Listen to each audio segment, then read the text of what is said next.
Bonjour mesdames, messieurs, soyez les bienvenus à notre émission hebdomadaire du soir. Aujourd'hui, nous avons le privilège et l'énorme plaisir de recevoir la visite d'un des plus célèbres écrivains du XVIIe siècle. Monsieur Molière, le voilà! Merci, je suis enchanté d'être ici.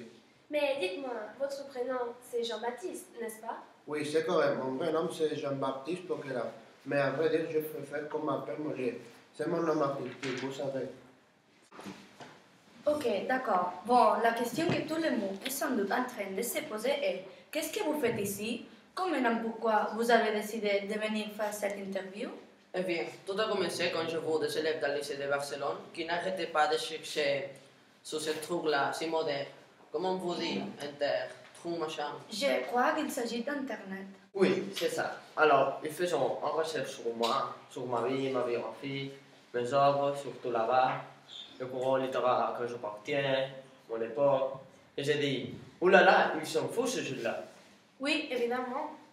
Mais en même temps, le fait que 4 siècles plus tard, puisque comme vous savez, je suis mort en 1773, à l'âge de 51 ans. Donc, que 4 siècles plus tard, la jeunesse du XXIe siècle se souvient encore de moi, de mes œuvres, c'est magnifique. Et c'est pourquoi j'ai décidé de leur jeter un coup de main. Et me voici. Oh, très intéressant. Vous avez dit que vous êtes mort très jeune, à 51 ans. Que s'est-il passé? Vous vous souvenez encore? Bien sûr, mademoiselle, il y a des choses difficiles à oublier. Alors, racontez. Bon, c'était l'année 1773. Nous étions à la 4e représentation du Malade imaginaire. Lorsque j'ai commencé à me sentir très mal, j'ai joué le rôle d'Arthur. Je me souviens, j'ai porté des costumes jaunes, si beaux. Ah, c'est donc pour cette raison que parmi les acteurs on dit que la couleur jaune porte de la mauvaise chance. C'est donc vous bien l'origine de cette légende. Oui, malheureusement, puisque quelques heures plus tard, je suis morte à ma maison. Rien de tragique. J'étais fatiguée avec tant de travail, tant de représentations, et en plus, ma santé n'était pas bonne. J'étais disique. Et dites-moi, monsieur Molière, c'est vrai que vous étiez le fils d'un tapissier du roi et que tout indiquait que vous alliez suivre les pas de votre père? Tout à fait, mon père faisait des tapis pour le roi Louis XIV et il voulait que je continue avec la tradition. Mais celle-là me semblait si ennuyant, terrible. Alors, je me suis tournée vers le théâtre, la comédie française, la critique à travers le grenier et les situations comiques. Oui, il faut rappeler aux téléspectateurs que vous êtes un des précurseurs de l'utilisation de l'ironie, de l'humour, du comique. Pourquoi? Quel était votre objectif? Sans doute, je voulais transmettre à travers mes œuvres des enseignements. Je voulais la faire d'une manière didactique. Et donc, je pense ça, c'est-à-dire, je veux critiquer la société de mon temps, mais sans qu'elle se fâche. Sinon, je n'aurai plus de public. Et voilà, j'ai l'idée d'utiliser l'ironie et l'humour. Je comprends, très intelligent. Et encore, pourquoi vous me dites quelles sont les pièces que vous avez écrites?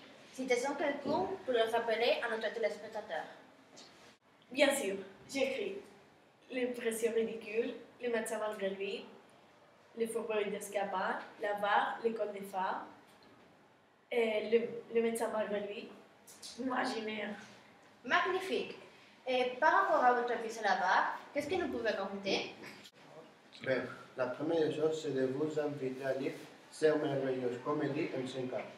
Oui, absolument. Comme le personnage principal, de quoi il s'agit? Il s'agit d'un homme riche et avare appelé Arpent. Et à travers lui, j'ai tenté sous une forme burlesque de sujets tels que l'avarice, la tyrannie domestique, l'héroïsme et ce qu'aujourd'hui on nomme le sexisme.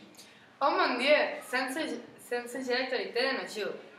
Est-ce que nous n'avons pas évalué depuis 1600? Bon, en tout cas, nous n'avons pas plus de temps. Je vous remercie à nouveau. Bon voyage et salut à Corneille de ma part. Merci.